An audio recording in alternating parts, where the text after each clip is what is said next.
जय श्री श्याम भक्तों, कैसे हैं आप सब। दोस्तों, आज हम बात करेंगे गंगा दशहरा के बारे में। गंगा दशहरा आने वाली है और हम पहले से तैयारी कर लेते हैं। उसमें क्या क्या चीज चाहिए। गंगा दशहरा के दिन अगर हम कुछ पुण्य करते हैं या स्नान करते हैं तो हमारे जीवन के समूल पाप नष्ट हो जाते हैं, ऐसा हमारा ग्रंथ कहते हैं। क्या करना चाहिए, किस विधि के साथ करना चाहिए, वो हम जानेंगे।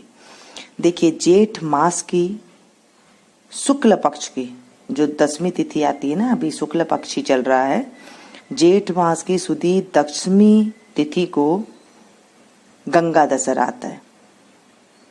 गंगा दशहरा के दिन सुबह गंगा जी में नहाते हैं, गंगा जी की पूजा करते हैं और गंगा जी में दूध और बतासे चढ़ाते हैं। जल, रोली, चावल, मोली, नारियल, दक्षिणा, दिया चढ़ाकर धूप और दिया करते हैं। अगर हम गंगा जी जा सकते हैं तो गंगा स्नान जरूर करना चाहिए, लेकिन गंगा जी अगर हम नहीं जा सकते तो क्या करें।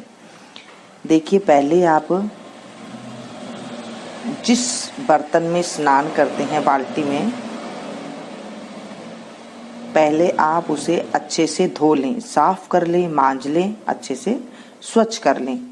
उसके बाद जहाँ पर आप जमीन में नहाएंगे, उस जमीन को जहाँ पर आप बैठ के स्नान करेंगे वहाँ पर भी बिल्कुल सफाई कर लें। उसके बाद उस बर्तन को बिल्कुल खाली कर दें जिसमें आप स्नान करेंगे, उसमें आप थोड़ा सा गंगा जल डाल दें। अगर आपके पास गंगा जल नहीं है तो आप थोड़ा सा गोमूत्र डाल लें,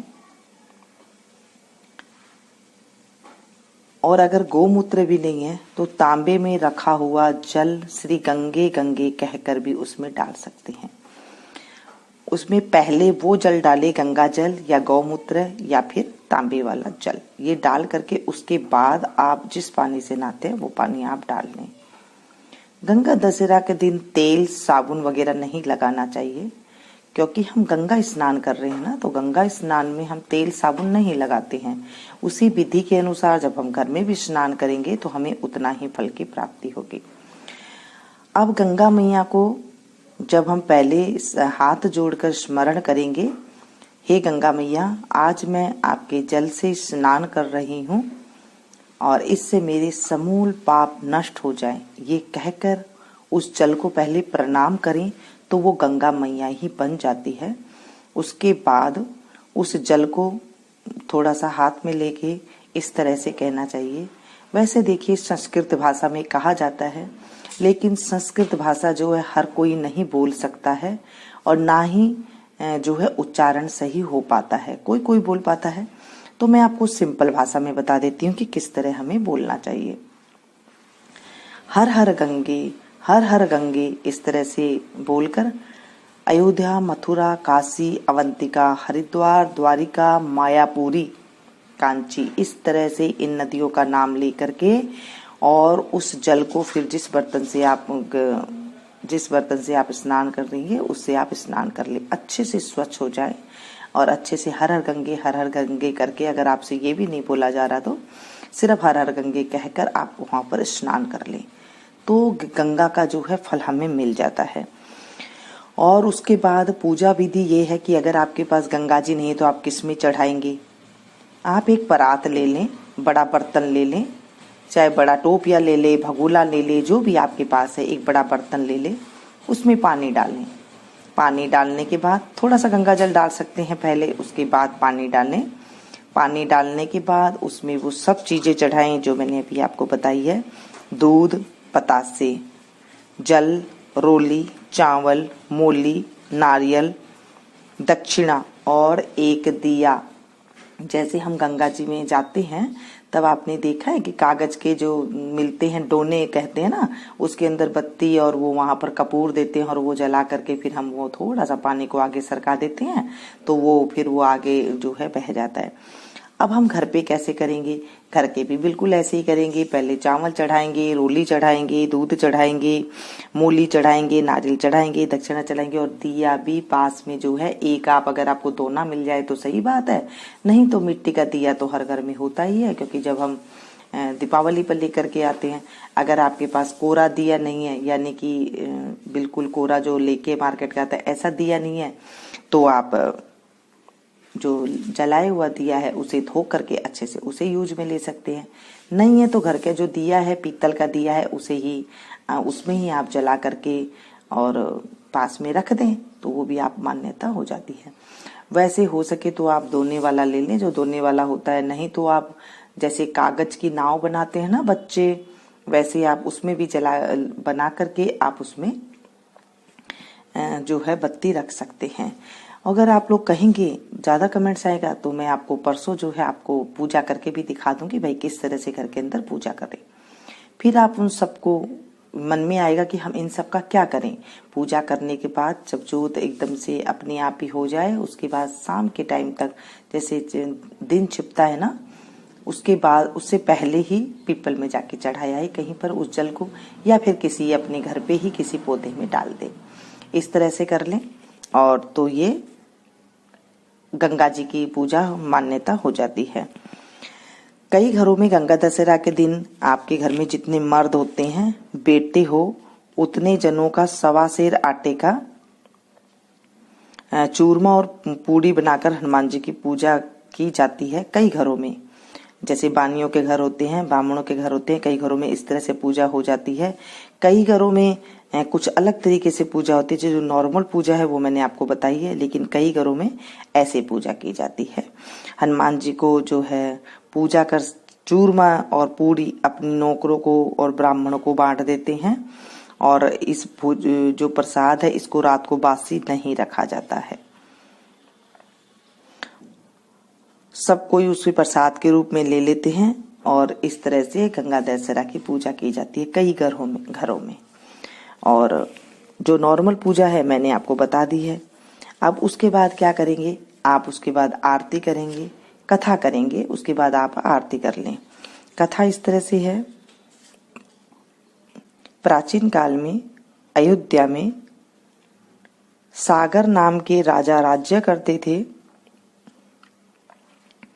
उनके केसिनी तथा सुमति नाम की 2 रानियां थी। केसिनी से अंशुमान नाम का पुत्र हुआ तथा सुमति के 60,000 पुत्र थे।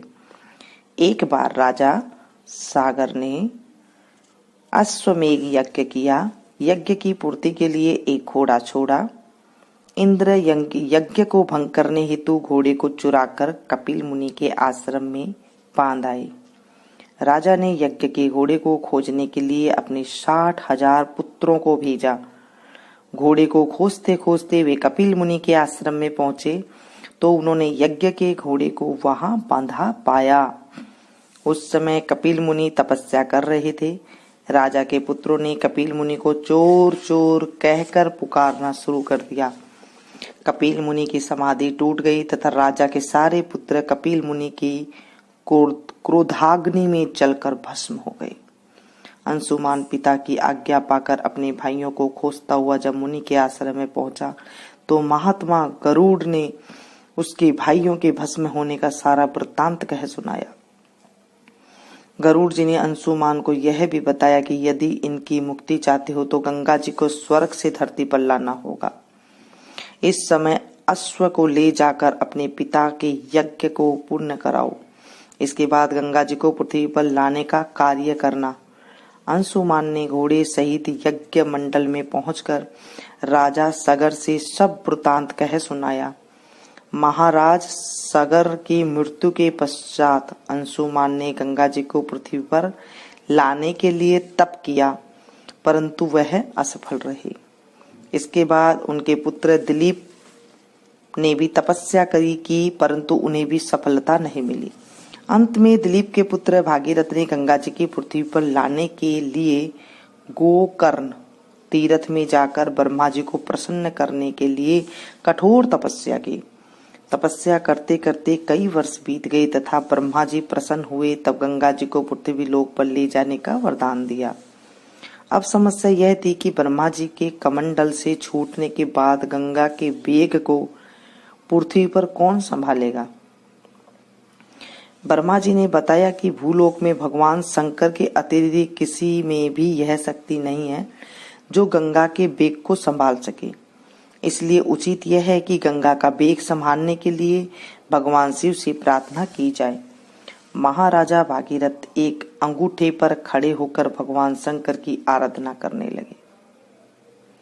उनकी कठोर तपस्या से प्रसन्न होकर शिवजी गंगा को अपनी जटाओं में संभालने के लिए तैयार हो गए। गंगा जी जब देवलोक से पृथ्वी की ओर बढ़ी तो शिवजी ने गंगा जी की धारा को अपने जटाओं में समेट लिया। कई वर्षों तक गंगा जी को जटाओं से बाहर निकलने का मार्ग नहीं मिला।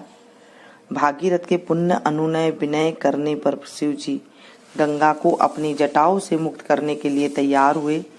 इस प्रकार शिव की जटाओं से छूटकर गंगा जी हिमालय की घाटियों में कलकल निनाद करने मैदान की ओर बढ़ी।